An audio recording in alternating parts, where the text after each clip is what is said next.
And I think we have the governor on the phone now. I think Kane's giving me the sign. You give me the all clear. Yeah, trying to solve the audio issue with maybe a phone call. No one wants the governor to talk. On the phone and on video. They are trying to silence the Texas governor. They're not the tech overlords. The tech edgelords are trying to stop the Texas governor from talking.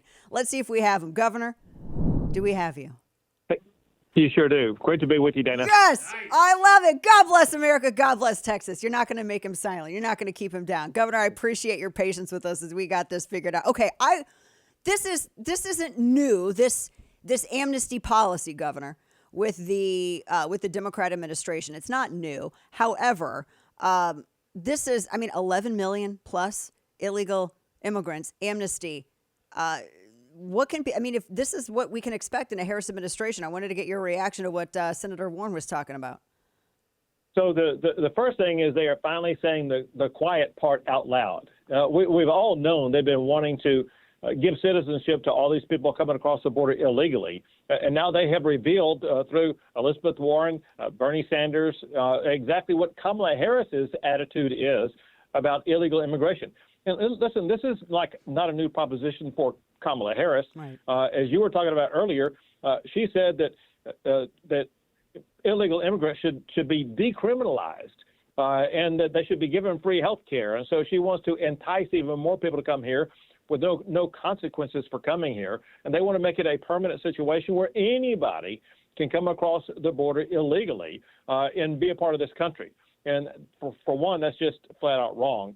And listen, the Republicans in Congress, Republican governors like myself, will push back hard against that. And I can tell you that there is no legal authority for doing that. And we will take legal action and shut it down real quick. Yeah. We're talking with Texas Governor Greg Abbott. She denied being the border czar. Although even though it was up on the White House, we talked a little bit about that. I heard you say she never, ever once at all spoke to you, reached out to you, asked you a single question about the problems at the border, but she was supposed to get to the origin of it, I guess, the where all these causes were coming from, but she never spoke to you ever. Correct. And to put this in context, Texas represents 2/3 of the entire border with Mexico. And so there's no more prolific border state or border government involved in this entire process. And leaving aside titles, her duty, her responsibility, at the request of the President of the United States, was to ensure that she was addressing illegal immigration. What better person to talk to than the governor of the border state that at that time was having to deal with it prolifically? In fact, however, Dana, know this. Because of her refusal to even come to the border, let alone talk to me, that was part of my idea. When I began busing migrants to sanctuary cities, the first place we sent them to not only was to Washington, D.C., but we dropped them off at the residence of the Vice President of the United States of America. Yeah, that's it. She's living her platform. She's living her policy, Governor. I would think that she'd be out there welcoming them because that's what she's advertised as part of her policy. Talking with Texas Governor Greg Abbott, Operation Lonestar. You bring up, the biggest sharing of the border with Mexico, Texas. The number of people that you have sent to sanctuary cities or have apprehended. And then this is started in 2021, the fentanyl that's been seized.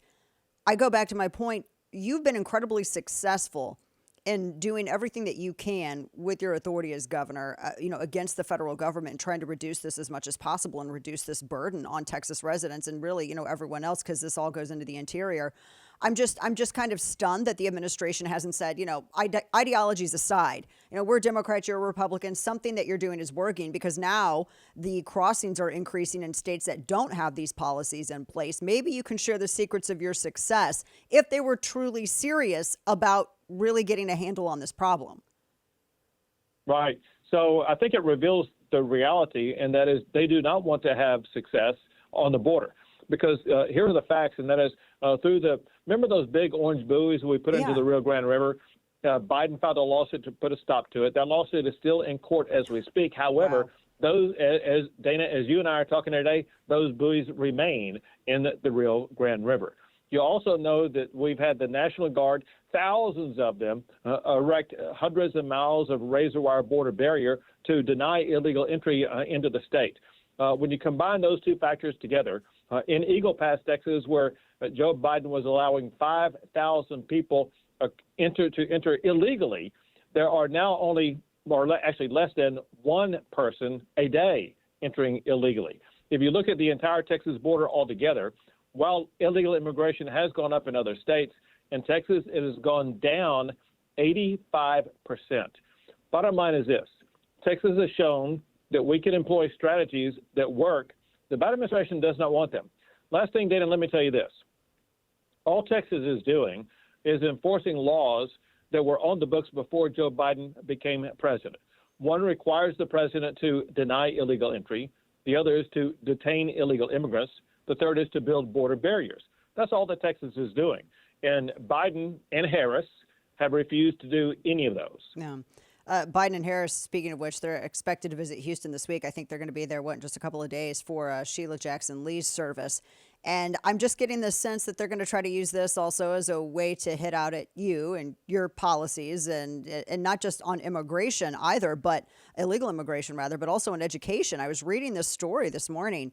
It's from Dallas affiliate, NBC affiliate, WFAA, talking about teachers union saying that, Greg Abbott is defunding public schools. You've done quite a lot to support school choice. What do you say to the head of the American Federation of Teachers that's accusing you of being against education with this?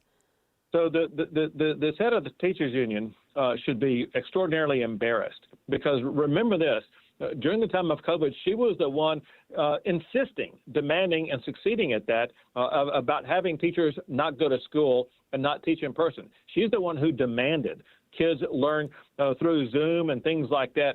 She is the person more than anybody else in the country who set our kids back by years in their education. And so for her to talk about anybody is reprehensible, and she needs to be held accountable. In fact, she should be eliminated from any education position because she's destroyed education for our kids. She hints at, real quickly, I want to tell people, she hit out at Houston's ISD independent school districts because apparently they've seen test results improve with a lot of these new educational policies coming down from Republican legislation and the governor's office. Exactly. And she's very upset about this. So they're going to try to use this as a negative. And then when Biden and Harris visit this week, they're going to use that Sheila Jackson Lee's service to further try to elevate this issue and attack the governor. Sorry, Governor, didn't mean to interrupt you, but wanted to give some context there. But remember, she is the head of a union that has a monopoly on education, but by government education across the entire country. And when a monopolist fears losing control, they are willing to cast lies and aspersions that are completely false. So let me give you and your audience the facts. And that is, this past year, Texas added $6.6 billion for public education. Public education funding in Texas now is at an all-time high. Per pupil funding now is at an all-time high. Those are three facts that she took the opposite position on. But that said, kind of one thing that's stirring her up is the fact that we are advancing school choice in the state of Texas. As you know, I campaigned for it. We have enough votes to get it passed. It will become law next year, and we are going to disrupt the government union of educating our kids and put the power where it belongs, and that is with the parents of these children. Which is something to definitely celebrate, and I'm so happy that this is going to become a law next year. And to touch on the Texas Education Agency, the big Houston district took control of that June of last year. And I could sit here and go down the list, Governor. I was just looking at all the improvements that they've seen. When you actually start making these entities that are responsible for educating our children accountable, and when you get the bureaucracy and the corruption out, we see test scores improve, more higher attendance.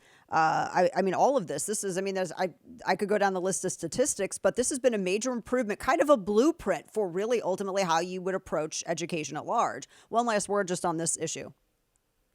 Sure. Well, understand this. So Texas did take over the Houston Independent School District. To do so by law, they had to fail not only once, twice, 3 or 4 times in a row, but 5 years in a row for us to take over. And when we did, one thing that the new superintendent was able to do was to rearrange the use of the money, terminate people who were not needed, and be able to increase average teacher pay from $65,000 a year to $82,000 a year without using a single dollar more of taxpayer money. And you pointed out how test scores had gone up, which they had. Attendance has gone up, but also dramatically, there's been a substantial reduction in disciplinary problems. So everything is going in the right direction. And of course, again, the union head cannot have that happen because that could cause the dissolution of their entire union because the policies of the union are failing teachers, parents, Texans, and Americans. There you go. Texas Governor Greg Abbott, appreciate you joining us, sir. Thank you for your patience as we ironed out these tech difficulties right at the start. We always enjoy having you on. We look forward to it again. Thank you, Governor. Thank you.